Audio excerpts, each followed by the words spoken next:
In the fall each year we all congregate, devout dog gathered at the church's tailgate. The scriptures reading from the book of Munson, our favorite verse, my God, a freshman. Drunk and obnoxious, well Georgia fades, ain't nothing finer in the lane. Now the 3,000 of our best friends, it's Saturday in Athens. It's Saturday in Athens.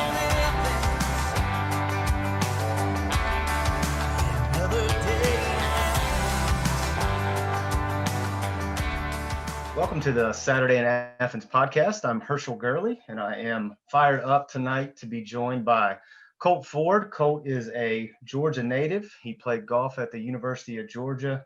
He is a singer, songwriter, rapper, musician, performer, and co-founder and co-owner of Average Joe's Entertainment. He has written multiple #1 hits, sold millions of albums, and has had his songs streamed over 1 billion times. Colt, we are fired up to have you, man. Thanks for hanging out with us tonight. Glad to be here. Thanks for having me. Hey, brother, so I want to start with you. I know family's important to you. It's certainly important to us as well. Your mom and daddy celebrated their 58th wedding anniversary this year. How important a role have they played in your life and your journey to this point? Oh, Lord.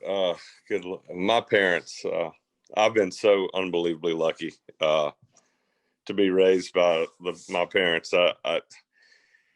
It'd be hard to really explain. I mean, honestly, they're both so unbelievable for different reasons. And I got my sports, background from my dad, who's, anybody around Athens, Georgia knows my dad. They, Coach Brown, and he coached a lot of guys in baseball, and my mom was always the one that kind of held things together. It's just been unbelievable. I've been so lucky, and to be raised in a town like Athens, you kind of don't realize sometimes till you get older, what an amazing town Athens was to grow up in, and especially the era that I grew up in. I'm 51 now, so the era that I grew up in there, and I talk to a lot of our buddies now, and I'm like, man, we were lucky. Like, you just don't, you don't realize it. Sometimes you don't think about it when you're young. I remember thinking, oh man, when I was, 20 or something, I thought, what do you do when you're 40? You just go off in the woods and die like an old dog or something like, you on, and I just going hard as ever. But Athens was just such a unique place to grow up in. And the era that I grew up in, going to Clark Central, growing up with Vince Dooley and the legendary coaches there, and Irk Russell and people like that were there, that I have known my whole life, and Billy Henderson at Clark Central, and all the great athletes and stuff that I grew up with, and just what an amazing town. I wish there was. It's not quite like it used to be. It's still a great place, but growing up there was just an amazing time with some amazing parents that were always involved with everything I was doing, whether it was music or sports or whatever. I've been truly lucky and very blessed, for sure. No question. So you brought up the role sports played in your life, and your mom and daddy's role in kind of fostering that and shaping that. What was it like? We're coming up now, or this is the 40th anniversary of Georgia's last football national title. What was it like being an 11-year-old kid in Athens with Herschel running wild and the Dogs winning it all? Good Lord. I get in this conversation with some of my other friends from other places, but it'd be hard pressed to argue that there was a better college running back or football player than Herschel Walker. And I was privileged to see every single game that 1980 season. I was at every single game. My dad was, very involved with the University of Georgia. I'd known Coach Dooley my whole life. Derek, one of his sons, a year older than me, that I grew up with. And so I was at every game. Honestly, just a quick side note, at the Florida game that year, obviously with the Run Lindsay Run. Yeah. I always went with my dad. It's just a different time. I got out of school for a couple of days. We went down to Jacksonville early and played golf for 2 or 3 days and hung out. And when you're 11, you still think that, oh God, anything can happen. We're going to be all right. We're going to win. And, I was on the side. I was on the sidelines. Actually, I was in the end zone. Buck Belue was in front of us, so we were in the Florida end zone on the sideline. Had our little TV from our customized van. Dad had one of the first customized University of Georgia vans and I was trying, and I'm telling my dad, man, Dad's just beside himself. We're going to lose. This is it. It's all going to hell here. I mean, it's all, it's all slipping away. And, and again, I'm 11. No, Dad, we're going to win. No, we're going to win. And he, obviously the pass happens to Lindsay Scott, and he runs down the sidelines. And I'm trying to watch the replay on the little TV, and I'm yelling at my dad, and I look up, and I don't see him. He's about on the 15 or 20 yard line of the field, in the middle of the damn field. And I don't think anybody in the stadium saw him because they were all watching the other end, and he's kissing the ground in the middle of the field. And I don't think a single person in there saw him. Just, unbelievable. I mean, I was there when in Knoxville, when Herschel ran over Bill Bates, and it was hotter than 40 hells there. They ran out of ice before the game. I mean, it's like Lord. They literally ran out of ice in the stadium before the game started.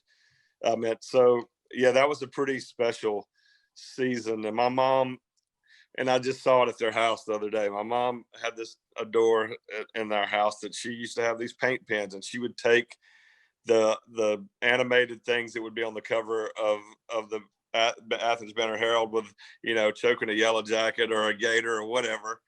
And she would take these and paint pen them on this door. And that door they still got that door, and it's got Herschel's signature on it. It's got Ray Goff's signature on the door, Robert Hope. I mean, it was just a magical time, I mean, my dad been coached, baseball around there and a little old car business there in Athens, but everybody knew him. And Herschel was such a quiet guy. He didn't like the limelight. He didn't like any of that. And sometimes on Friday afternoon, Coach Dooley, he would come over to my dad's office and sit on the back porch and just sit there and talk with Dad for an hour, because he just didn't want to be around the fray. And so nobody knew that he was there or anything. And I was lucky. That was a special time watching, those guys. And even back then, basketball with Dominique and Terry Fair and James Banks and Vern Fleming and, Eric Marbury. I mean, I was lived and breathed that stuff. Athens and Georgia is just always be home to me, I hope. Oh man, that's beautiful. I can just see the joy coming out of you when you tell that, man. It's just what a gift to hear that story. So thank you for sharing that.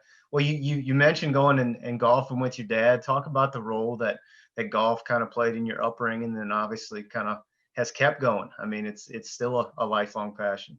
It really is. I mean, about sports, just sports in general. I was a very good baseball. Believe it or not, and most people, I've lost some weight now, but I became famous in music as a fat guy. But I've lost some weight now, kind of getting back to where I used to be. But it's like I was like, you may not believe this when you see me, but I was a pretty good athlete. I was a very good athlete, and I played every sport, and baseball and basketball, football, and I loved baseball. My dad coached Legion baseball there in Athens and coached, some of the greatest athletes that have ever came through there baseball wise. I mean, and, David Dukes and Chris Morocco and Don Perno and David Perno and Robbie Cameron. I mean, like my dad coached Governor Brian Kemp. I mean, played for him. I mean, all these great Legion baseball teams. And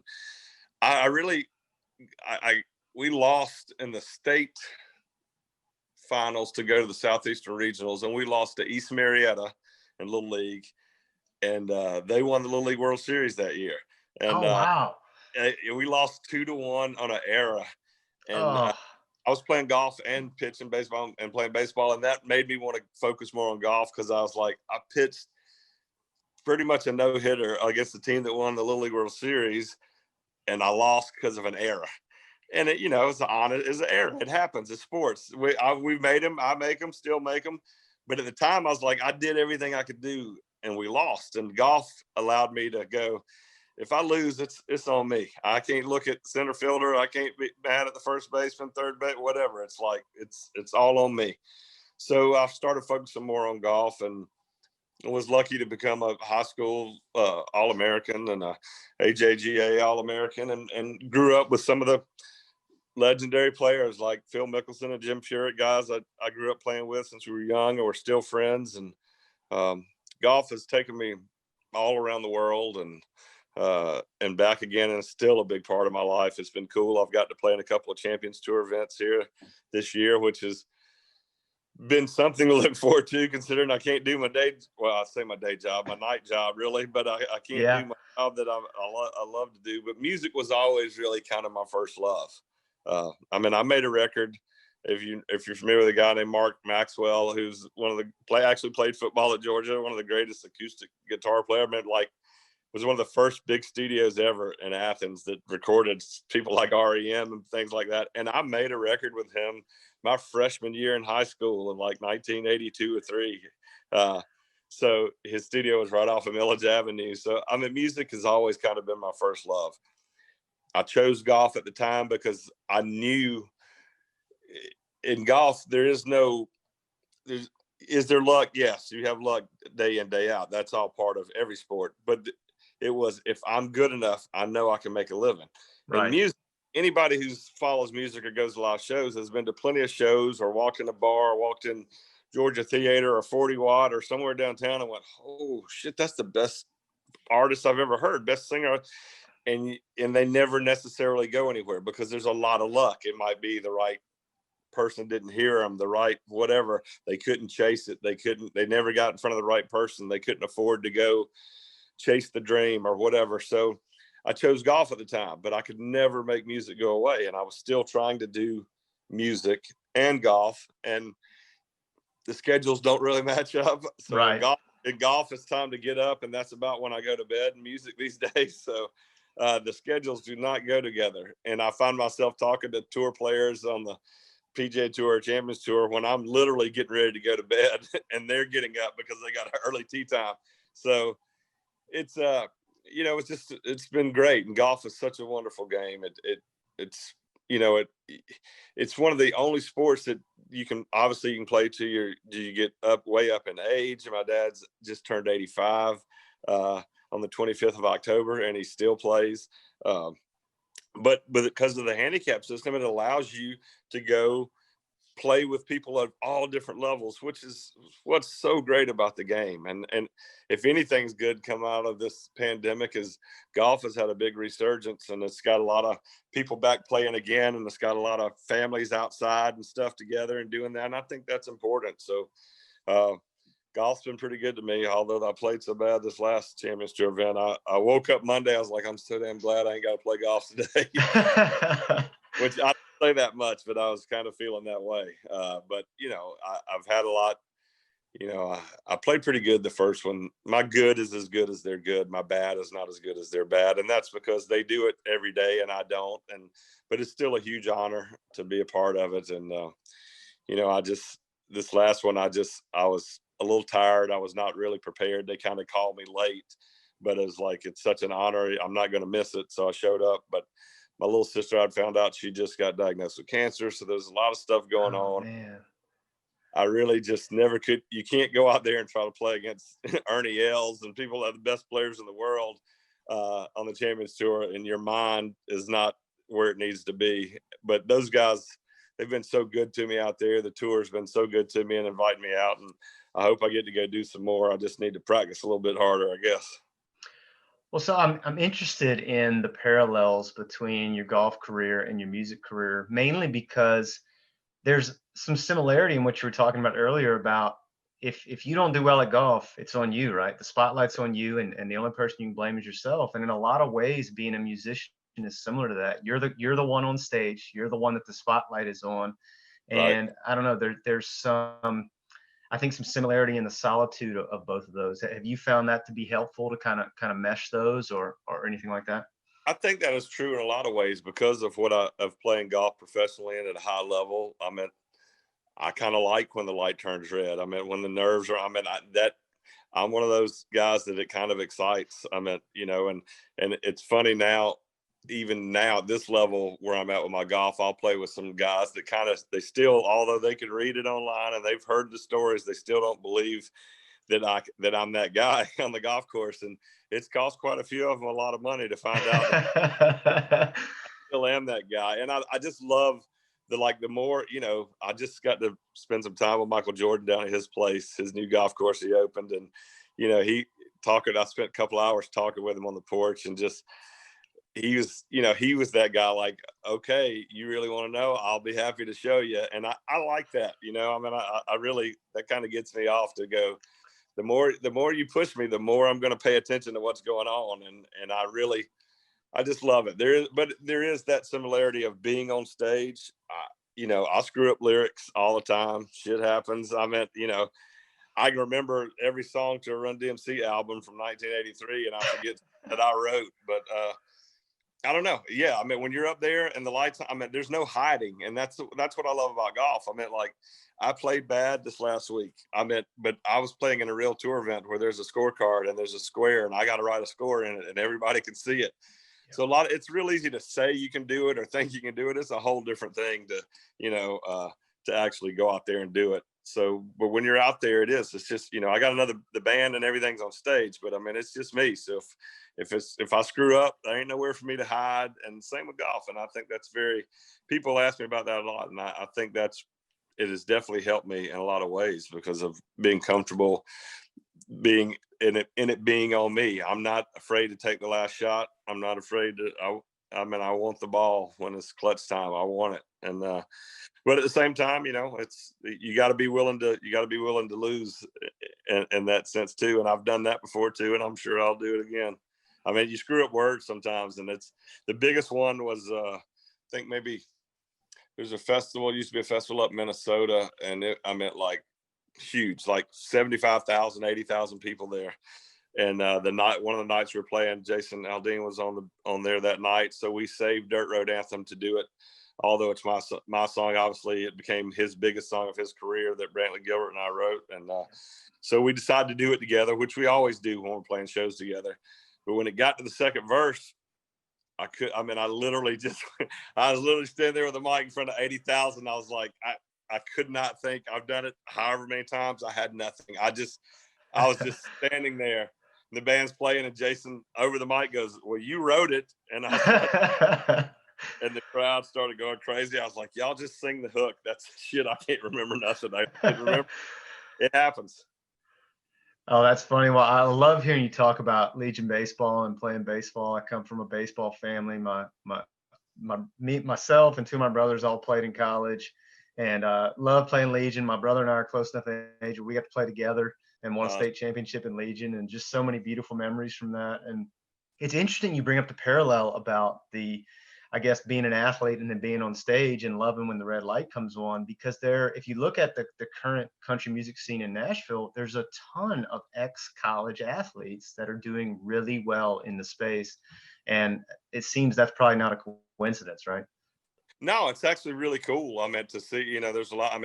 Jake Owen was going to try to walk on at Florida State and play golf. You got Brett Young now, who actually pitched in the Dodger organization, and Chase Rice was a linebacker starter at the University of North Carolina. There's a lot of guys that were good athletes. Kip Moore, who grew up in Tifton, Georgia, played golf at Valdosta State, and there's a lot of guys that were really good athletes. And it's funny. I've had this conversation with other entertainers that are actually, this is pretty kind of behind the scenes kind of stuff, which I guess is fine for what we're doing. People will be interested.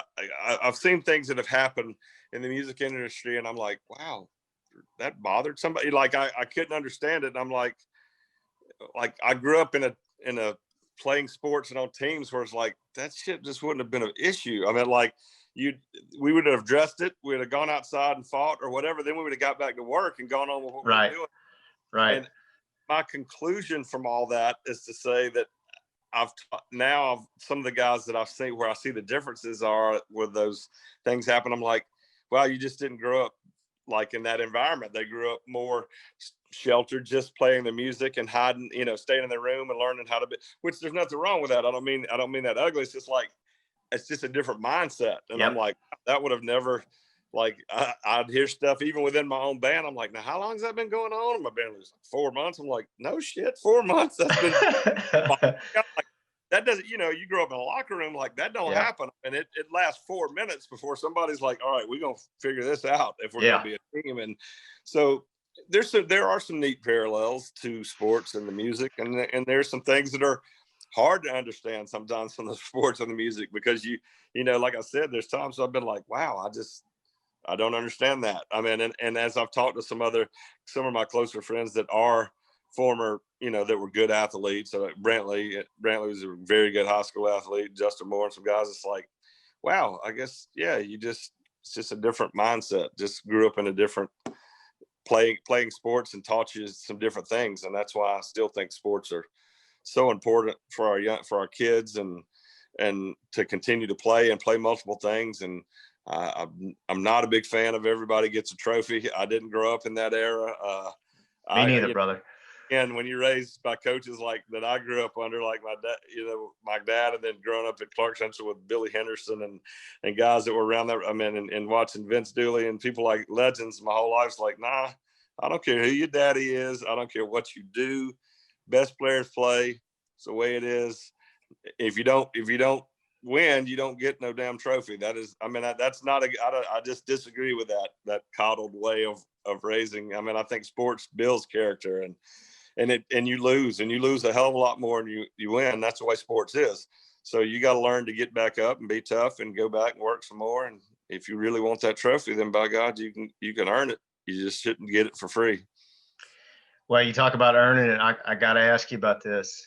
You shot 66 at Pebble. Just talk to me on that. I want to know what kind of zone you're in that day, and how awesome was it doing it in that setting at that kind of hallowed place?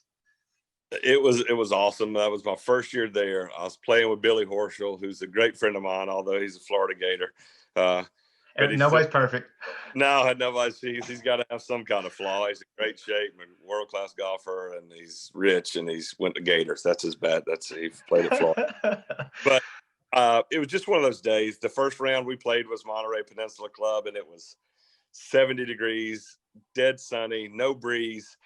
And it was funny because a lot of the guys and a lot of the former players that I grew up with are giving me a whole bunch of crap. They're like, oh, this isn't fair. You're getting to play the up tees a little bit. I'm like, first of all, hold on. The first year I got in Pebble, I weighed 320 pounds. So just walking for 4 days, that is bullshit. I didn't like it at all. I got done. I was like, I need a vacation from this. I was so exhausted. But first day, you're excited, everything. The golf course is not playing very long, and they were giving me a bunch of crap, and I'm like, wait a minute, you were giving me one shot, so I was getting one stroke. Yes, I played good. I did used to do it for a living. I'm playing a short golf course, perfect conditions, no wind. Come on, nobody said anything about the guy from Pandora Jewelry who's a 12 and shoots 76 with 4 natural birdies, and I'm like, hey, I'm the guy that y'all are bitching about. This guy, if you brought that guy to your member guest, you'd get killed and ran out of your club. I mean, like a 12 can't shoot 76 and make 4 birdies. I'm sorry, but you can't. So, it's been fun. I've had some good rounds out there. I played pretty good again this year, and just been fun to be a part of the whole deal. Well, so what was the transition like from playing on the mini tours and trying to make it in the golf world when you were younger, and then transitioning into the teaching space at clubs, and then finally going at some point, all right, look, I gotta leap here.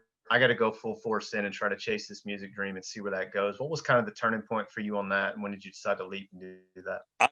I love teaching golf. I really do. And I'm not to pull my chain. I'm good at it. I have a very good knack for it. I was lucky enough to be taught by some of the world's greatest teachers. And I really loved it. I loved teaching. But music, I could never turn it off. I could never make it go away. And I was always writing and work. I mean, I just never could make that go away. And at the time I was teaching a pro over at River Club in Atlanta, a very nice club, really nice high-end place, and was doing great. And my buddy Charlie Reimer, who used to be on the Golf Channel, played on tour, and was announced on the Golf Channel, played on tour, played at Georgia Tech. Another one of his bad qualities. That's right. But we decided to start a business. We just had the opportunity to start a business, and it was kind of a travel you know, like guys like to go to Europe or Scotland or wherever to play golf. And Charlie and I thought we knew some people we could put it together where we would take these CEOs and their people, not just plan the trip, but we'd go with them. So you got 2 former professionals that played on the tour. One's an announcer on TV, and the other one is a golf teacher that teaches a lot of top amateurs and tour pros. And it started off unbelievable. And then it was 2007 when everything kind of went, the economy went bad, and it was just a bad timing for the business. And I just decided, I was at a PBR event, professional bull riding event. And my wife, Jessica, at the time said, you need to write a song about the PBR. And I'm like, a song about PBR. You know, I was just like, whatever. And she kept on me about it. I'm like, fine, I'll write the song, just because she wouldn't stop me. And I knew the CEO of the PBR, Randy Bernard, who's now used to be CEO of IndyCar. He's actually now Garth Brooks' co-manager. And I called him up, and I sent the song to him, and he texted me back immediately. It's like, oh my God, this is great. We want to use this for our 2008, our 2008 season. It's going to be a theme song. He's like, can we get it? Who did it? And I texted back, I did it. And immediately the phone rings. He's like, wait a minute, this is bullshit. You play golf. What are you talking about with this song? And I was like, well, you didn't know this, but I also do music. And he was like, this is crazy. But that's kind of how it started. And, you know, I just started, I just could never make it go away. And I took a crazy leap of faith, and it was crazy, I admit. I mean, it was at 36 or 7 years old to go, oh, by the way, I'm going to go be in country music, and I don't know anybody in the industry, and I'm going to do it a little bit differently, and I'm going to be 300 pounds with a cowboy hat. You know, I don't look like Luke Bryan. I mean, and everybody's like, yep, you're nuts. You're really nuts. And my mom has always told me I was hard-headed. So I don't know. When I wrote Ride Through the Country, which took me about 2 weeks to write this record. I mean, it just kind of came out when I really decided to be myself as an artist. Like, I spent a lot of time in music chasing things that were fads or things that worked. And it's like, it never completely worked. It's like, it's not who I am. When I decided to really be myself, that's when Colt Ford really came to life. And it just, you know, here we are 13, 14 years later, and 7 albums, and you know, billion streams. I mean, it was just crazy to me. I never thought that would ever happen. And I've just been a lucky guy, man. I really have. I know you got to have some talent and ability, and that's all true, but I've had a lot of breaks, and a lot of people help me along the way. And I'm very thankful for that. So I want to unpack a couple things in there a little bit. First thing is, you mentioned being yourself and things taking off after that. Did I read that at the beginning of your musical journey that you had gone to Atlanta and taped an album with Jermaine Dupri? Yeah. Jermaine and I worked together when we were young. We did Crisscross record together, and it's funny. Jermaine and I have been talking again lately about making some more music together, which is fun. You know, he just went in the World Songwriter Hall of Fame. I mean, easily when you start talking about those guys, there's some other names that people might know a little bit more for whatever reason, but when it comes to, if you lock them in the room with the Dr. Dre's and the other guys, like, I don't think any of those guys can come close to being as talented as Jermaine is. I mean, he could write the song, he could play instruments, he could dance, he could rap, he could say, I mean, like, not those guys were all talented, don't get me wrong, but they had, this guy played a keyboard, or this guy, I mean, like, Jermaine could do all that stuff himself, and was, you know, like Crisscross, I mean, he wasn't even 20 years old when he made that record. I mean, like, I was driving him to the studio. He didn't even have a car. I mean, it's crazy. I mean, you know, and when we were doing that, we didn't know. We were just kids trying to make music. We didn't know that would be 14, 15 million records and go on tour with Michael Jackson. But again, the stuff I was doing there was maybe not necessarily who I really was. And, you know, maybe that's why it didn't work. I mean, it was a cool experience to be a part of, but, you know, here we are with me being honest about who I am as a person and an artist. And that's when it really started working for me.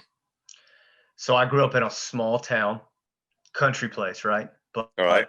and loved country music, but always loved hip hop and R&B too, and JD was one of my favorites. I mean, when I was 14, I remember just rocking Money in the Thing about Burned a Hole in the CD, Yeah. And I think you're right. He's underrated from I think what his contributions have been and how talented he is.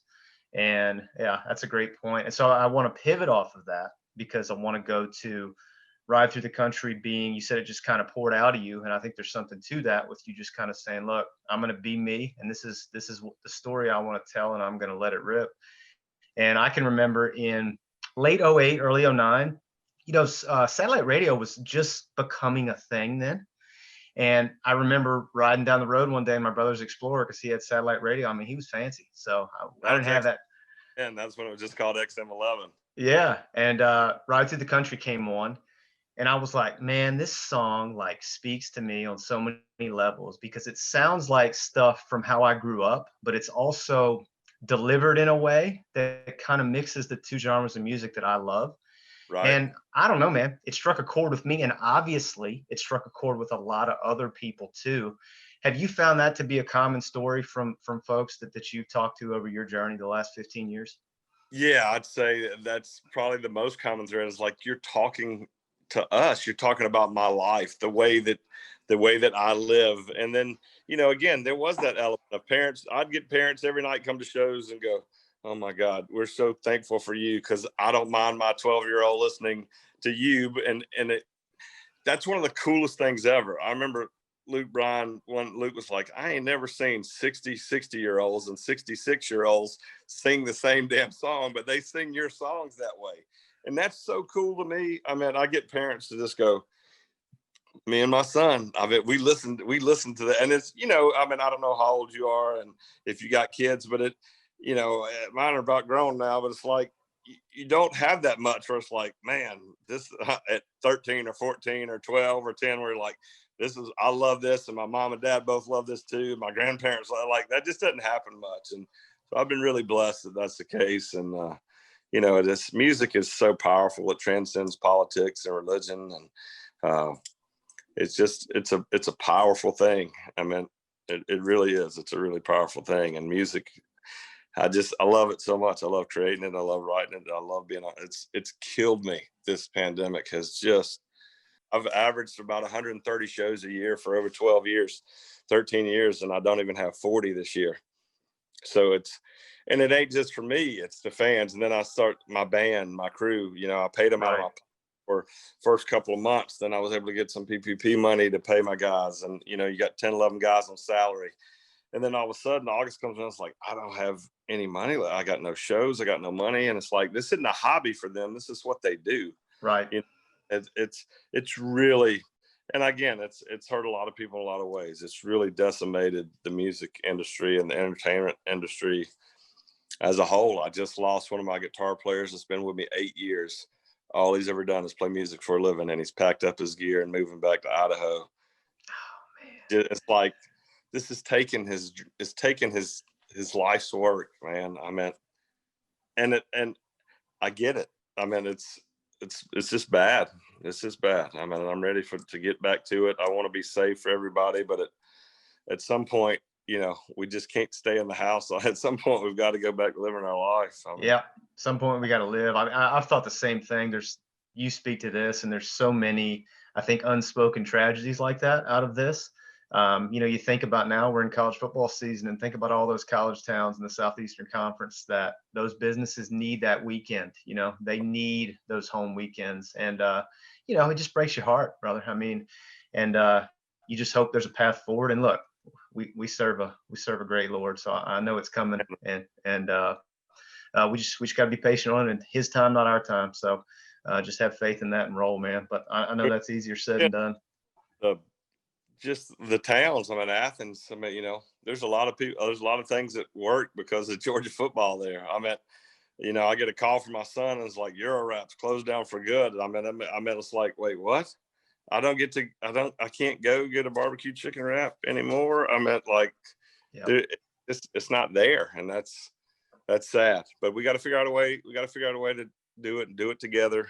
And obviously all this election stuff is pretty crazy right now, and I'm kind of sick of all of it, to be honest with you. It's just not that complicated. Just be a good person, man. I mean, I don't give a crap what color you are, black, white, blue, whatever. If you're a good person, you're cool with me. I don't care what religion you are. I don't care about none of that. I mean, you know, you just be a good human being and try to be a good steward towards other human beings. I mean, it just ain't that damn complicated. Well, I know how important being a dad is to you, and I've got 4 kids of my own. And I think one of the more compelling things about your story is, and I was having this conversation with my son earlier this week. We've been talking a lot lately about gifts, and that God blesses us all with gifts, and it's part of our duty in our journey to try and use those gifts to honor Him. And you have been, I would say, one of the rare folks who has used 2 of His gifts to reach the zenith of that path, right? And I'm just interested, what do you tell your kids when they ask you about chasing their dreams and utilizing their gifts? What is your perspective on that, and what kind of words would you share with them and with our listeners? I agree with you 100%, and I get asked that a lot. You know, like, well, you golf and music, they don't go together and everything. And this is something that I tell everybody. And it's funny, as you get older, you remember things your parents said. And back to my amazing folks, my mom's told me my whole life, God never gives you anything He doesn't intend for you to use.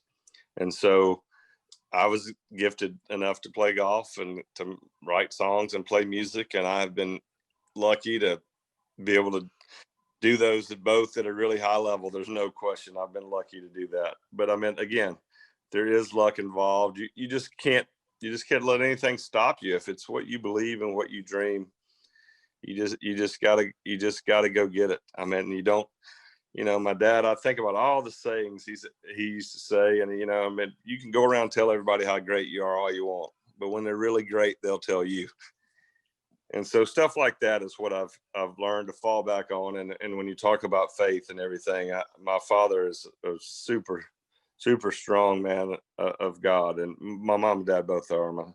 And, you know, all the times I've sat around and listened to my dad pray and pray at dinner or whatever. And every time that I can recall in my 51 years, he would always end his prayer with, help us to be mindful of the many needs of others. That is something that we all need to be remember and pass down to our kids and everything. My kids have been lucky. They've been blessed. I meant to have some things, but there's a lot of them that kids and other parents that don't have that same kind of thing. And you got to remember that. And when you have the opportunity to help somebody, do it. Just do it. If you have the opportunity to be nice to somebody or open the door or say thank you and play, like that kind of stuff has kind of been forgotten in a lot of ways. And it's still real important. It's still real important.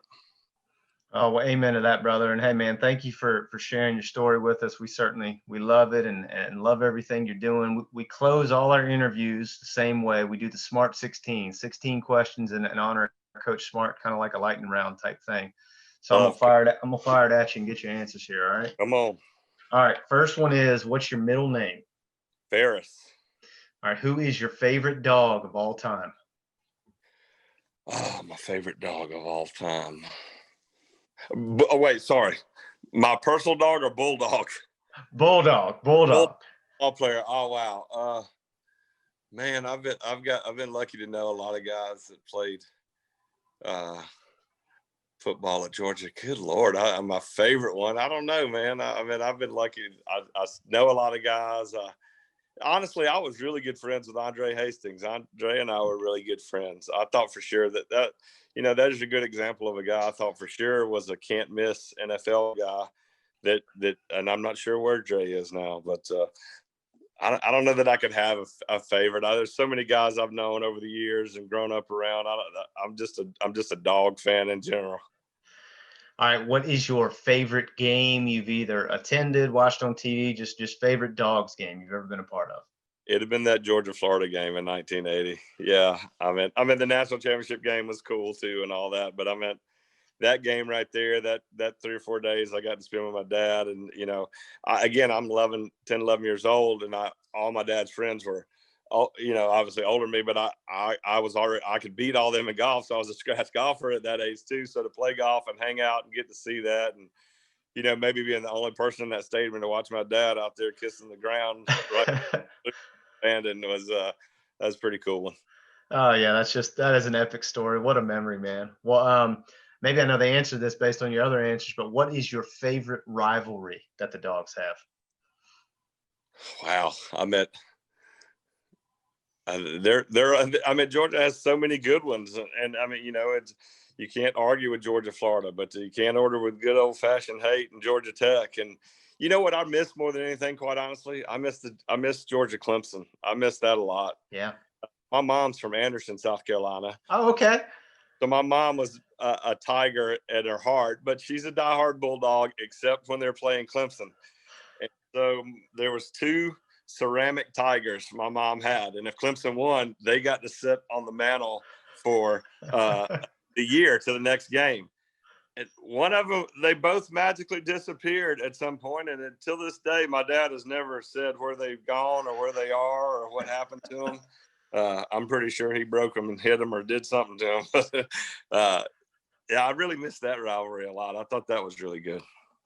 Well, that's good then, because opening the year next year, y'all can be house divided again. They got something to have some heat over. Absolutely. Yeah. All right. What is your favorite away stadium in the Southeastern Conference? Boy, LSU at a night game in Baton Rouge is something else. And back then, especially, and it's been a while since I've been working on Saturdays most of the time, so I don't get the game. So back then too, it was kind of one way in, one way out, Death Valley. I don't know if it's like that still, but like that was a nutty place on a Saturday night. That was wild. Baton Rouge was wild on Saturday night. All right. What is the loudest home game you've ever attended at Sanford Stadium? Oh Lord. I couldn't even tell you. I haven't got to go to a game. I don't think I've been to a game in the last 10 years, honestly, because I'm working every Saturday. So as the stadium's expanded with the fans, I don't know. I've been to a lot of loud ones. I don't know that I could ever say what would be the loudest. It was probably something from when I was a lot younger, for sure. All right, I have a tangential question off this because we interviewed Ray Fulcher a couple months back, and we asked him, when you're a big fan of a team like we all are of the Dogs, are you conflicted when you're looking at the schedule and you see that the Dogs have a night game and you're like, oh man, I got a show that night. Like, what am I going to do? Like, how am I going to keep track? Like, what are those emotions like? It is, and there's lots of times when I've got whether my sound guy, my crew guy, and one of my monitor guys, he's diehard. He's Oklahoma State guy, so he's pretty bitter about last week. But I'm like, all right, give me the damn updates, because I got my in-ears in, and he'll be like, Georgia just scored. I'm like, don't do it while I'm in the middle of a song, but in between, there's definitely some updates going on. Yeah. All right, this is one where you're allowed to have 2 answers, because again, we gave Ray 2 answers on this, but you get to choose the headlining act at the Georgia Theater. Who do you choose? Wow. If it wasn't me, there's I've got, heck, I remember seeing, I don't know how old you are, I saw REM with Blues Travelers as direct support with Dave Matthews opening for $8. You couldn't see that for $800. You sure couldn't, brother. Would be in the nosebleed. It probably cost you $8,000 to be on the floor for that. So I don't know. I've been so lucky to see some great great there. I don't know. I've had a lot of fun there. I remember my first time when Brantley and I played there, and the first time I sold it out myself, and then I did one of the few things that had never been done there, just to be in my hometown. I did a Friday night, Saturday night show, both sold out, but I did a Saturday afternoon show with 18 and under. Oh, and that's cool. It was really cool, and I got kids holding up Clark Central years books, trying to show me their mom that went to high school with me. Still pretty dang old, but it's still pretty cool. Oh, that's awesome. I went there before it burnt, actually. Oh, you did? Yeah. Oh, I remember wow. getting next day, they're like, what'd you do? I was like, I didn't do nothing. I don't smoke. I didn't do nothing. So yeah, but I'm glad it got restored and saved, and it's still such an iconic place. What was it like your first time seeing your name on that kiosk, on that marquee, being from there, and how important music is to that town? What was that feeling like for you? just surreal, and even though that place, is not, it's not like you play in some stadium or something, but it's Georgia Theater. And I mean, if you grew up around there where we did, that's a big dang deal. And just, for my parents to be there, and I think had snuck my kids in there. Maybe, I don't know. They were too young to get in there, but it's, it was just surreal. And looking out, and you're trying to do your show, but at the same, and you're looking at trying to catch faces in the crowd that and I wear the shades on stage, and it's one of those things I started doing at the beginning. It's like, wow, I wish I kind of hadn't started doing that. Now I can't, it's because sometimes I can't see, and people are like, I was waving at you. I was like, if you were past the first 2 rows, I can't see nothing. I'll take them off at least some during the shows so I can see, but just to look out and see people you grew up with or went to high school with singing along to your songs, and it's pretty special feeling. Hadn't played there in a long time. I need to get back and play there. Well, we will be in attendance next time you're there. I'll promise you that. I won't miss that. All right, so big weekend this weekend, world's largest outdoor cocktail party, one of my favorite weekends of the year every year. What is the cocktail you're mixing each year for the world's largest outdoor cocktail party? This is no lie. This is one of those things that people do not believe. I'm not a drinker. Never have been. I swear. I mean, Justin Moore one day, he's like, man, drink this Crown. I was like, I don't drink. He's like, what do you mean? You don't drink? I'm like, that's because you're always drunk. You don't know that I'm not drinking. But I honestly just not a drinker. I never have been. I meant, I can pour them for everybody else. It's just never really been my thing. So 2 things that people never believed. I was like, they don't believe I don't drink. They don't believe I don't really eat sweets and stuff. And I'm like, I realize I look like I do both of those things well, but I just never been my thing. No kidding. It's weird, but it's just never been my thing. Well, you're working too hard to drink, brother. You playing golf on the front end and playing music on the back. You ain't got time to have drinks, man. I've played with Toby. I'm like, you just drank 7 Jack and Cokes and we go on stage in 2 hours. Like, how do you do that? I'm easy. If I do have a couple, people laugh. They're like, oh my God, you give me a couple of drinks and I'm done for. All right, you're back in Athens for one meal. What's your favorite place to eat in Athens? If I would have loved to go to Euros. I swear that was like, my son and I loved it so much. It's been part of my childhood. I mean, like, I would give anything to go there. And if I wasn't going there, I'd probably go to the Varsity. Another place that's just pretty iconic for me. All right. Do you have any game day superstitions, or when you were a kid, did you have any game day superstitions? Or let me put it this way, because you're still actually an active athlete. So do you have any superstitions before you head out on the course for a round? I don't, and I know lots of my, professional golfer friends and other athletes, and a lot of guys do have. I've never been a superstitious guy. And the same way with music, I have people on the bus and they're like, okay, we need to get off so you can get ready for the show. I'm like, nah, I'm ready. I meant, like, you don't have to do anything. I was like, put my hat on, put my boots on.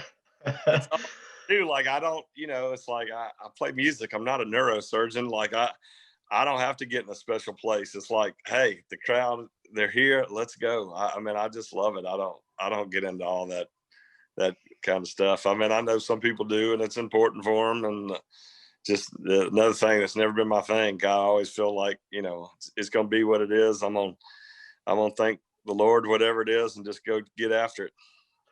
All right. What's your favorite Sanford Stadium pregame tradition? Whether it's dog walk, lone trumpet, redcoat marching band spelling out Georgia, what's your favorite? Golly, man, we used to park. I mean, and everything has changed so much. For my dad, we used to park the van in this little parking lot, probably 300 yards from, maybe 300 yards from the sidelines. We sat right there about the 45 and club level my whole life. And that was back when I can't even imagine, like, when I was even taking my son over there, I couldn't do it. But when I was 12 years old, I ran all over that damn stadium. It wasn't nobody worried about somebody taking you, or just such a time. Like, every day there, and every Saturday, there's all these different people that, from tailgating, and there's fried chicken here, and there's varsity chili dogs and onion rings here. And, you're throwing the football. I miss, I can't tell you the times my dad, I can't remember the name of that street, but my dad would always cut down this one-way street. And I can't tell you the number of times we've got pulled over, and they all know my dad, and they're like, Coach, this is a one-way street. You can't. And my dad would always go, I'm only going one way. It's like, Coach, stop doing this. Of course, inevitably he'd do it again next Saturday, but he never got a ticket though.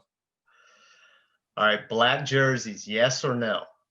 I don't have a problem with the black jersey. I'm a silver britch. I'm red and silver breeches or white jersey. That's like arguing about, the James Bond, you like more. Obviously we just lost Sean Connery, but I grew up with, I grew up in a different era. So I like Roger Moore because that's what I grew up. So I like those 80s uniforms are my jam for sure. What is the loss you're still not over? Oh man. I've learned to get over it pretty good. Some guys take it a little bit harder. I've learned to let stuff like that go. I don't know that there's anyone that, that first Alabama thing. That hurts you to not be able to figure out a way to beat them yet. And they've, done it different ways. And I've actually thought the last 3 times we kind of had them, we beat them most of the game, except as you get to the end of the scoreboard, and it didn't look that way. And I was just talking about that with my golf. It's like, you look at that score and I'm like, I really hit it better than that. I just made a couple of, dumb mistakes and it doesn't look like I did, but and that's kind of what's happening with that. So I don't ever my dad used to tell his team, he's like, I don't want guys that love to win. Everybody wants to win. I want guys that absolutely despise to lose. Mm-hmm. And I'm so excited. I was good friends with Coach Rick. I loved Mark. I loved Jim Donnan. We're still good friends. I think what Kirby's doing, he's instilled that mentality of guys like, you want to be here, you're going to be on board with this program, and we are here to do serious business. When it's time to go to work, we go to work. And I love that about what he's doing with our program and what he's instilling in what's going on there right now. Every loss sucks to me. I don't ever want to lose. Yeah, same with us, brother. They're all bad. I don't I'm so glad you brought up the varsity. This is the number 14 question on our Smart 16. What is your order at the varsity? Well, it'd be 3 chili dogs, an onion ring, and a large Coke with a lot of ice.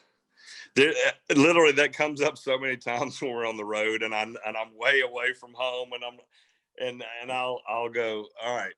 I swear to God, I'd give $200 a piece for chili dogs from the varsity right now. Somebody could make $600 off of me so quick.